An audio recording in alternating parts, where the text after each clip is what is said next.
পুজোর দিনেই সকলের সামনেই অহনার সমস্ত সত্যি এবার সামনে আনলো পল্টু। হ্যাঁ বন্ধুরা, আমরা এমন চমকে দেখতে পাবো বড়লোক ঘরের ছোট বউ ধারাবাহিকের পরবর্তী পর্বে।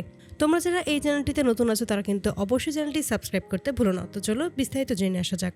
পল্টু অহনাকে দেখতে পায় গিরিমাসির বাড়ি থেকে বেরিয়েছে, আর তখনই বুঝতে পারে এটা আসলে তাদের বাড়ি ছোট বউ।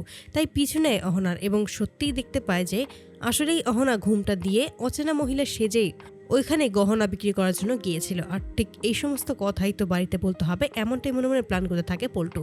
তারপরেই বাড়ি ফিরে আসে পল্টু এবং সেখানে এসেই জিজ্ঞেস করে যে কি হয়েছে। অপরদিকে দেখা যায় ছোট বউকে খুঁজতে থাকে দুর্গাদেবী, কিন্তু কোথাও খুঁজে পায় না। ওষুধ খাওয়ার সময় হয়েছে, ঠিক তখনও যখন পায় না তখনই পল্টু এসে জিজ্ঞেস করে কি হয়েছে।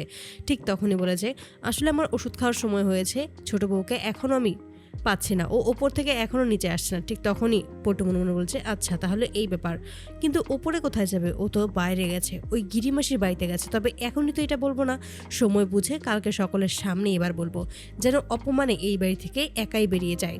এবার ওকে উচিত শিক্ষা দিতেই হবে। অপরদিকে তিন ভাবে মিলে প্ল্যান করতে থাকে যে কিভাবে অহনাকে বাঁচিয়ে নেবে এবার দুর্গাদেবীর হাত থেকে, কিন্তু কোনো উপায় খুঁজে বের করতে পারে না। ঠিক সেই মুহূর্তে বলে যে ও ছাদে গেছে, কিন্তু ছাদে কিভাবে আসবে সেটাই বুঝতে পারে না। তখনই পল্টু এই কথা শুনে মনে মনে বলেছে ও তাহলে মিথ্যে কথাও এতদিনে শেখা হয়ে গেছে ওই মেয়ের সাথে থাকতে থাকতে। বেশ, এবার আমিও এখানে দাঁড়িয়ে আমিও দেখবো এই মেয়ে ছাদ থেকে কিভাবে নামতে পারে। অপরদিকে এই সমস্ত কথাই অহনা এসে শুনতে পায়, আর ঠিক তখনই পেছনের দরজা দিয়ে সিঁড়ির দিক থেকে নিচে নেমে আসে, আর বালতি হাতে নিয়ে যখনই নিচে নেমে আসে ঠিক তখনই এটা পল্টু দেখে অবাক হয়ে যায়, বলছে এটা কোনোভাবেই হতে পারে না, আমার চোখ এতটা ভুল কখনোই দেখতে পারে না, আমি সত্যিই ছোট বউকে দেখেছি। সমস্ত কিছুই এবার গিরি পিসিকে দিয়ে প্রমাণ করিয়ে দেব কালকে সকলের সামনে। তারপরে তিনি পুজোর দিন চলে আসে।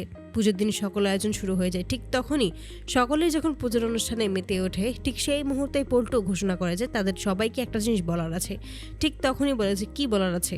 তখন সকলের সামনেই দুর্গাদেবীকে অসম্মান করার জন্য বলে থাকে যে আমাদের এই বাড়ির ছোট বউ যে কিছুদিন আগে বিয়ে করে এই বাড়িতে এসেছে, সে অসাধারণ একটা কাজ করেছে। এতে করে অবাক হয়ে যায় দুর্গাদেবী। যার বউ কিছুই বুঝতে পারে না হঠাৎ করে কি হয়েছে পল্টুর, কি বা কথা বলবে সকলের সামনে এইভাবে সেটাই বুঝতে পারে না। তারপরে দেখা যায় যে সকলের সামনেই একটা ছবি তুলে ধরে যেখানে পেছন থেকে অহনাকে বোঝা যাচ্ছে। আর ঠিক তখনই গিরিমাসিকে বলছে এই মেয়েটাই তো আপনার কাছ থেকে গহনা বন্ধক রেখে টাকা এনেছিল, তাই তো? কাপড়টা দেখেই চিনে ফেলে গিরিমাসিরা বলছে হ্যাঁ, এই মেয়েটাই সেখান থেকে টাকা এনেছিল। এতে করে দুর্গাদেবী ক্ষিপ্ত হয়ে যায় আর বলে যে তোমাকে আমি জিজ্ঞেস করেছিলাম যে কারো কাছ থেকে ধার করে টাকা এনেছো কিনা, কিন্তু তুমি জানিয়ে দিয়েছো না কারো কাছ থেকে তুমি ধার করে আনোনি, তাহলে এখন এই সমস্ত কি হচ্ছে। এতে করে অহনা ক্ষিপ্ত হয়ে যায়, বুঝতেই পারে না যে পল্টু তাকে কখন দেখেছে। তখনই বড় ভাই বলেছে দেখেছিস আমি বলেছিলাম না কিছু একটা গন্ডগোল হবেই। তখনই মেজবাবু বলে আমিও তো বলেছিলাম যে তোমাদের যে এই নিশ্চয়ই কিছু না কিছু মতলব আছে। কিভাবে তখন অহনার দিকে তাকিয়েছিল।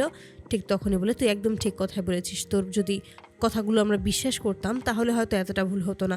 সকলের সামনেই তখন গিরিমাসি সেই বালা দুটো দেখায় এবং পল্টু সেই বালা দুটো নিয়ে দুর্গাদেবীর মুখোমুখি এসে দাঁড়ায়, আর দুর্গাদেবীকে বলেছে এই দেখুন বড় মামি, এই হলো আপনার সেই দেওয়া বালা দুটো। এই বালা দুটোই বিক্রি করে 50,000 টাকার বিনিময়ে এই সমস্ত পুজোর আয়োজন করেছে, নিজের একটা টাকাও কিন্তু খরচ করেনি। তো বন্ধুরা, তোমাদের কি মনে হয় এভাবেই কি পুজোর দিনেই সকলের সামনে অহনা সত্যিই সামনে আনবে পল্টু, নাকি কোনোভাবেই এই যাত্রায় বেঁচে যাবে অহনা? অবশ্যই তোমরা তোমাদের মতামত কমেন্ট বক্সে জানতে ভুলবে না। ধন্যবাদ।